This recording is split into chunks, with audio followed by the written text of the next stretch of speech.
Okay, hi everyone, and thanks for joining today. So my name is Adi Rishtan from Iguazio, and I'm going to talk about Feature Store. I'm going to start with the challenge of managing data in the machine learning pipeline, and then we'll talk about Feature Store and how the Feature Store can help with that challenge, what Feature Store is all about, what are the benefits, and then we'll deep dive into a demo. So when we build a machine learning pipeline, it basically comprises of a couple of steps. So we have the data that's coming in from databases like OLTP databases, transactional databases. You may have some ETL that takes the data, and then you may have some data that is coming from streaming engine or APIs. And then a data scientist basically takes that raw data and start developing features out of it.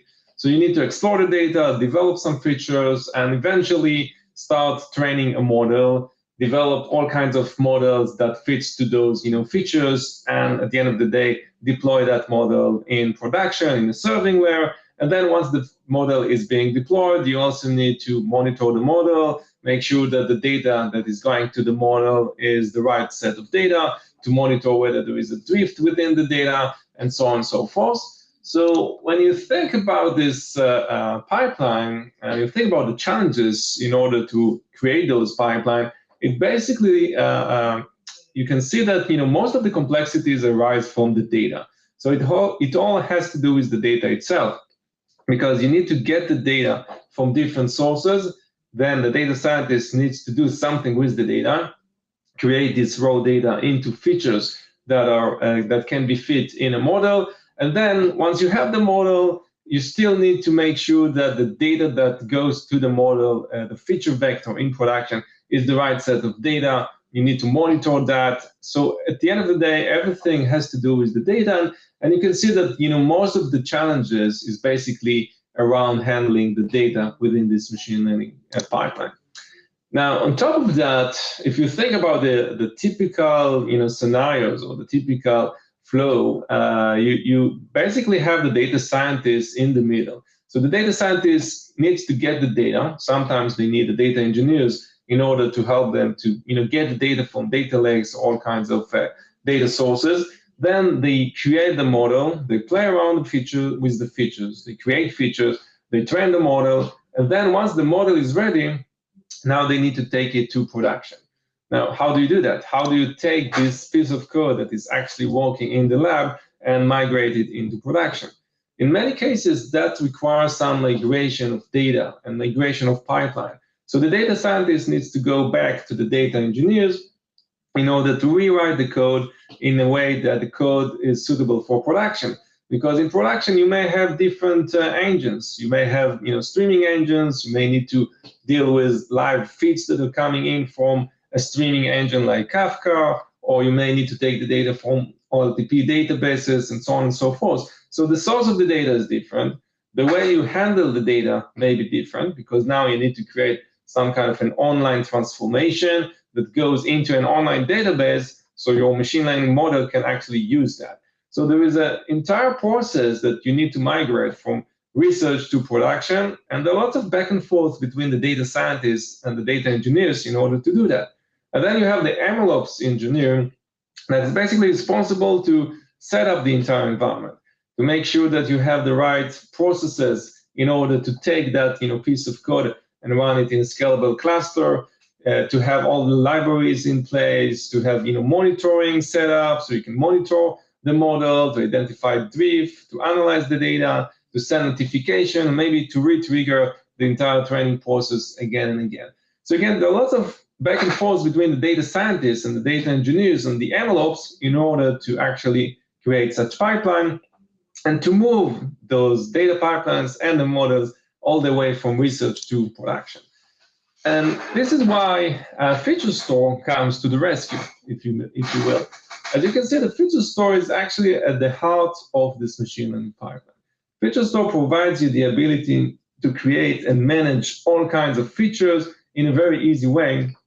And it really changed the paradigm of creating machine learning pipeline, because it changed the entire process and the entire way that we think about machine learning pipeline. With a feature store, you have this single pane of glass where you can create features, manage features, reuse features, and basically have all the information that you need in order to see if a feature that you may need is already available, and to see what are the links between the features and the models that already exist, and things along those lines. But the beauty of it is that in a feature store, you actually define the logic once. Once you define those logic of the feature engineering, you don't need to re-implement the data again. You don't need to re-implement the code that gets from development to production. The same set of logic can be used for training and for serving, and there's no back and forth whatsoever between the data scientists and the data engineers. And the thing is that you basically empower the data scientists with a very simple APIs to create things like sliding windows aggregation, all kinds of transformation, filter the data, join the data, and so on and so forth. Again, with using a very kind of abstract API. So you simplify this process of creating features and managing features. And the nice thing about it is that this type of logic is basically means that those features are ready for production from day one. So the same set of logic is good for training, it's good for serving, it's good for monitoring.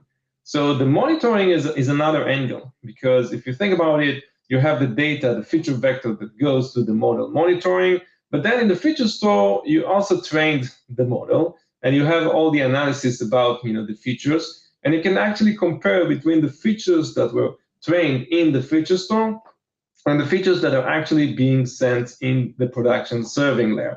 And if there is a gap, you can identify that there is a data drift based on those two data sets. The other thing that it provides you a way to avoid this train serve skew. Because again, you're using the same logic for training and serving. You don't need to rewrite the code, you don't need to re-implement anything. It means that you don't have this issue of train serve skew because it's the same logic.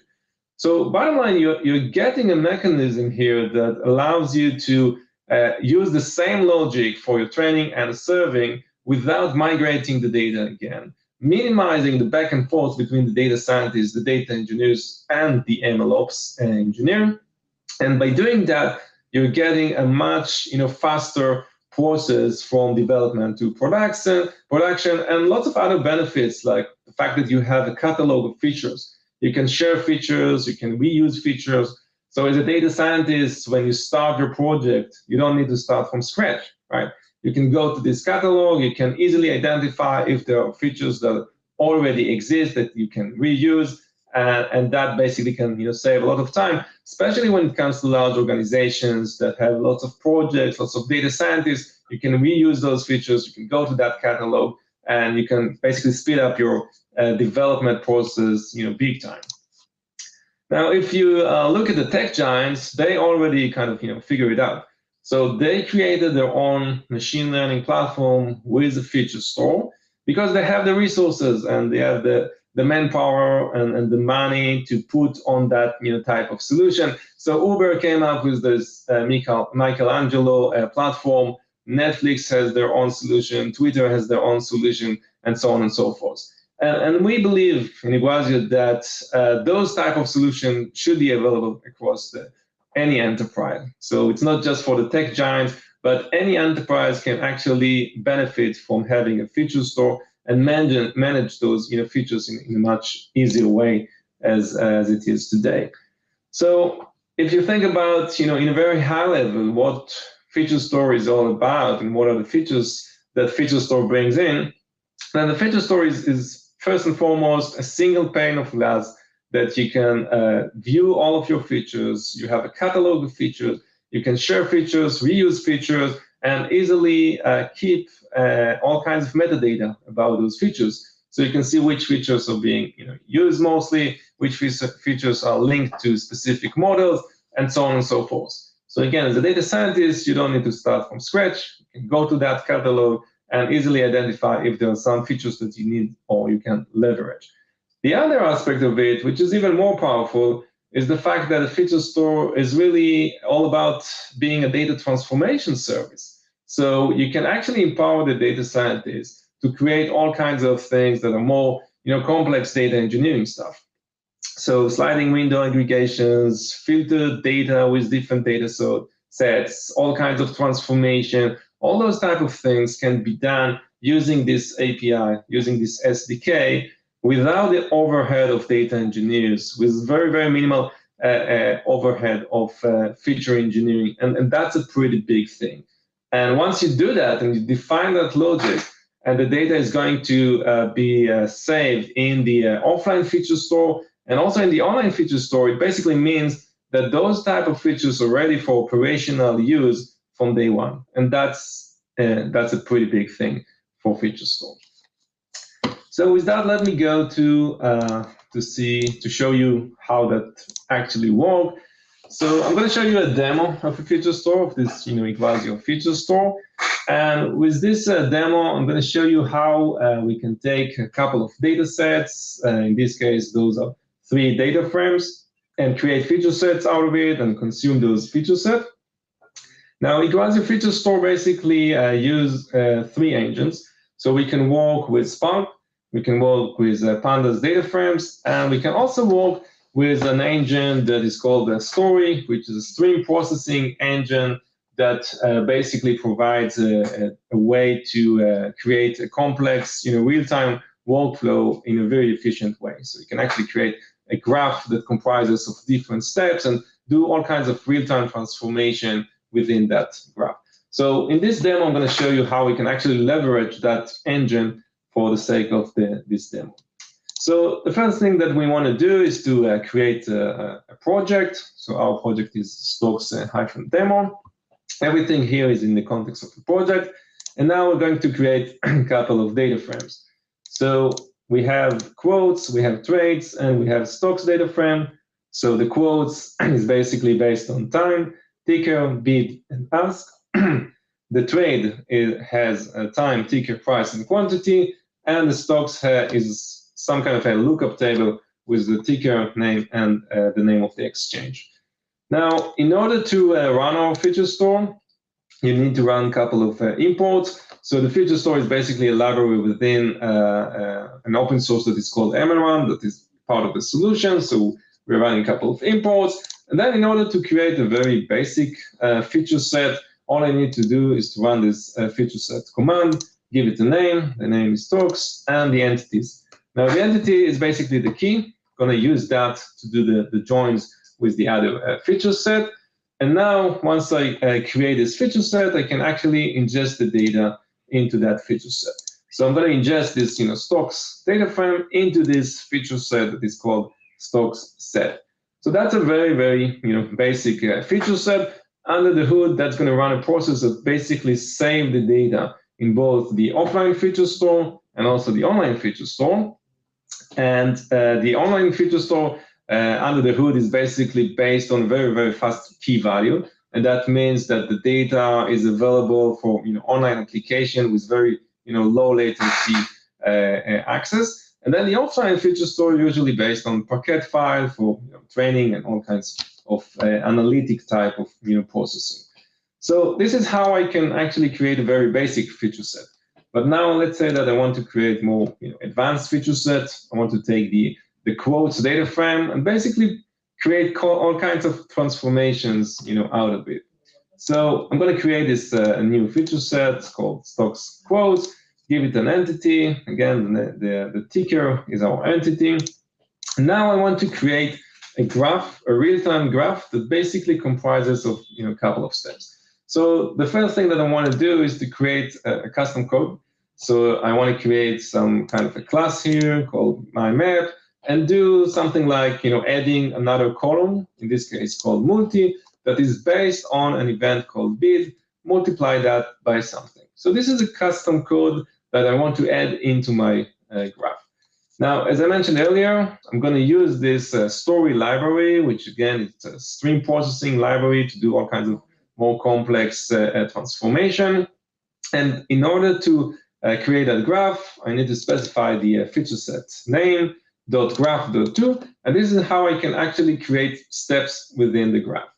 So the first step is to add this myMap, this custom code that I just created. with some value, multiply that by 3, and then I'm going to add a few more steps. So I can use all kinds of built-in libraries. So for example, I want to create another column that is called extra and run this lambda function, bid multiplied by 77, for example. So I can use this extend command here. Now I may want to filter the data, so I can use the filter option here in order to filter all the bits that are greater than 51. And then the other step that I want to do is to do some validation. So I want to make sure that the minimum bits are 52, for example. And if that's not the case, then I want to notify or send some notification. So we can use this feature set validator in order to do that. And then the other step that I want to do, I want to create a sliding window of a couple of columns here. So I want to create aggregations for the ask and the bid columns that are based on the sum and the max formula for 1 hour and 5 hours on a sliding windows of 10 minutes. So in order to do that, I just need to specify or set the feature set name dot add aggregation, and that's going to do the trick here. It's going to create a column that is basically comprises of the name of this alias, ask1 or ask5, then concatenate with the formula and the time window. And eventually, once I run it, I'm going to see this graph that comprises of this first step, the my map, this custom class, then the extend, filter, validator, and at the end we can see the aggregation. So now I have a graph. I know that this is my transformation. And before I run a full ingestion, I actually want to test it and see if the data makes sense. So in order to simulate this process, I can run this command, infer metadata. We're going to change it, by the way, to preview, give the feature set name, the data frames, the entity column, and the timestamp. And now I can see the actual data that is going to be ingested into the feature set. So in our case, we can see the ticker name, all those aggregations that are part of the graph, the 1 hour and 5 hours aggregation for the asks and the bid, the timestamp, the bid command, the ask, and those 2 new columns that it just created within the graph, the multi and the extra. Now, life is good. I'm happy with the data. And now I want to ingest the data into the feature set. So again, all I need to do is to run this ingest command, give the data frame name, the data frame and the quotes, ingest it into the feature set, which is the quotes underscore set, and that's it. Now the data is going to be kept in the offline feature store and the online feature store once I run this ingest command. Now, if I go to the user interface, and we have this user interface where you can see all of your projects, and within the project you can see lots of information about the different elements within the project, and one of the section is the feature store. So in my project, in this stocks demo project, I can see those 2 feature sets, the stocks and the stock quotes, with some information, the entity and the targets. And when I drill down from that stocks quotes feature set, I get to see lots of metadata for that feature set. So the version, when it was last update, the entity, which is the ticker name, the URI, and all that kind of stuff, including the actual command in order to consume this feature set. Then I get to see the entire list of features. So you can see the tickers, the entity, and all those aggregations, and the columns that we've created, and also the transformation itself. So I can view the graph. This is the graph that we've seen earlier in Jupyter with all those steps. And if I go to some of those steps here, I can actually see the code. So you can basically easily identify or easily view this transformation graph. We have preview of the data, so you get to see some sample of data. You may have some statistics. So as a built-in component, we are actually running all kinds of statistics on the feature set. So it's all here in the user interface, and you can view all that information. And in addition of viewing the data, we're also about to add more options to create features and feature vectors from the user interface. So it's not just read only. So now we have those feature sets, and the next step is basically to consume them for both training and for inference. So what I'm going to do now, I'm going to create a feature vector for my training and online application. And in this case, I'm going to join three tables, three feature sets, the stocks, the quotes, and the trades, using this time travel join. Because within the trades and within the quotes data frames, we basically have a timestamp, but the timestamp is not exactly the same, right? So you want to join it based on a time travel type of join. So in order to do that, I just need to list down the set of features, and I can create a feature vector that basically comprises of different features coming across from various feature sets. So we have a list of features here, and now we create this feature vector and object. So the feature vector, we give it a name, the list of the features, description, and we can save it as an object within our project. Once we have the feature vector, we can basically fetch the data using get offline features. I give it the feature vector name. The entity rows are actually the data frames, in this case, the trades that we're going to join this feature vector. So the trades are like feeds that are coming in an online manner, and I'm going to join them with the feature vector that I just set. The entity timestamp is this timestamp field that we're going to do the time travel join. So this is the feature set. These are the features that we're getting once we are running the get offline features. So we can see the ticker name, the full name, the exchange, which is taken from the stocks feature set, and then all those aggregations and the columns that we just got out from those three feature sets. So now we have a data frame. We can use that data frame in order to run our training. Now, we can leverage that feature vector basically, not just for training, but we can do online serving as well. And in order to do that, we create this service. All we need to do is to run this get online feature service, give it the feature vector name. We can actually view the statistics. So that's also part of kind of built-in mechanism that we have. And in order to fetch the features, all I need to do is basically to call this service.get with the ticker name. This is our key. And now we're getting the aggregations and the columns in an online manner from this very, very fast key value database. So if you have a serving function, a model that is running, in order to fetch or enrich the feature vector, all you need to do is basically to call this get command, and that's going to do the trick for you in an online manner.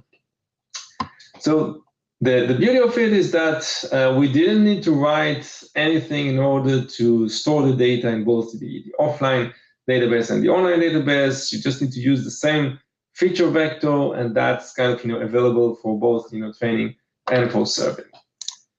If we go to the user interface again, you can actually see those feature vector. So this is the vector that we just created, and with all the information about the feature vector. We can see the requested features, the definition of the features basically, and then the returned features themselves. Because you may want to request the full set of features from a specific feature set, and at the end of the day, it generates the actual features here. So you have all those information captured in the user interface as well. So what I showed you right now is kind of a basic flow where we take a couple of data frames and we create feature set. We do a couple of transformation, and then we can consume that data for both training and for serving. Now, if you want to look at more advanced type of feature store capabilities, I really encourage you to go to the ml1.org page. We have lots of information here about ml1 in general, and also about the feature store. And if you drill down, you can see to the feature store section, you can actually see the feature store example that I just showed you, including the end-to-end demo, which is more comprehensive one. So if we go kind of real quick on this one, this is basically a scenario where we take data from three different data sources. It's basically based on a healthcare scenario where we take data from healthcare systems, patient records, real-time sensors. So in this case, we're not just using data frame, we're using Parquet files, and we're also ingesting data in real time. So if you're interested to see how that works, just go to this notebook number 1, the ingest data source, and here you can you get to see more complex examples of how you can actually work with real-time data that flows into the feature set. So if you drill down here, you can actually see the code of creating the feature set. And in this case, the feature set that works with real-time mechanism basically works with a serverless function that can listen to all kinds of engine. So you can link that serverless function to Kafka or Kinesis, or even have some HTTP endpoint as the endpoint for ingesting the data to that feature set. And there is some example of how you can do that. So the way to ingest data to the real-time feature set is by using this deploy ingestion service. You give it the source, and then basically under the hood, that's going to create a serverless function that listen to either Kafka or whatever you set it up, and then read the events and run the transformation graph that I showed you earlier. But this time it can do that in real time.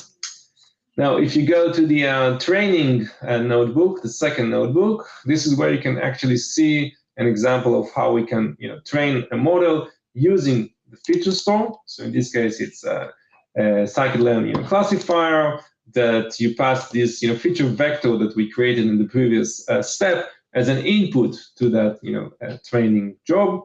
So this is a nice example of how you can incorporate it within training. And once we have a model, we created the model. Now, how do I consume that in a serving function? So if you go to the notebook number 3 here, you can actually see how we use that feature set and the feature vector basically in the serving function using the get online feature service. And this is how we can actually run the model with that feature vector. So this is more kind of comprehensive one with real-time feature sets example, and you can see the full Monty of ingesting the data into the feature store, creating a training model based on that feature vector, and eventually deploy a model that can work with the feature store as well. Okay. So, so before I wrap up, just real quick, we are actually started a hackathon recently that is called MLOps for Good. I really encourage you to go to Iguazio.com hackathon and take a look at it. It's a wonderful event. Basically, it's a hackathon about MLOps. So unlike lots of data science hackathon where the focus is around building the best machine learning model and the algorithm, all that kind of stuff, this one is around the operational aspect. So what we're expecting from the participants here is basically to come up with a machine learning pipeline that can be deployed in operational environments. So it's mainly around MLOps. That's the focus, and basically the idea is to bring the data science to production for social good. So there's a very good purpose around that. So again, just go to Iguazio.com hackathon. We'll be more than happy to see you over there. So that's pretty much it. That's pretty much it on my end. Let's see if there are any other questions that we can take.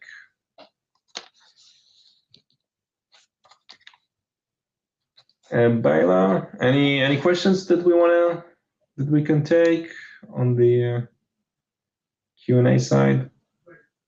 Okay, so seems like there are no questions right now. So thanks everyone. Hope you enjoyed the session, and we'll see you next time. Bye-bye.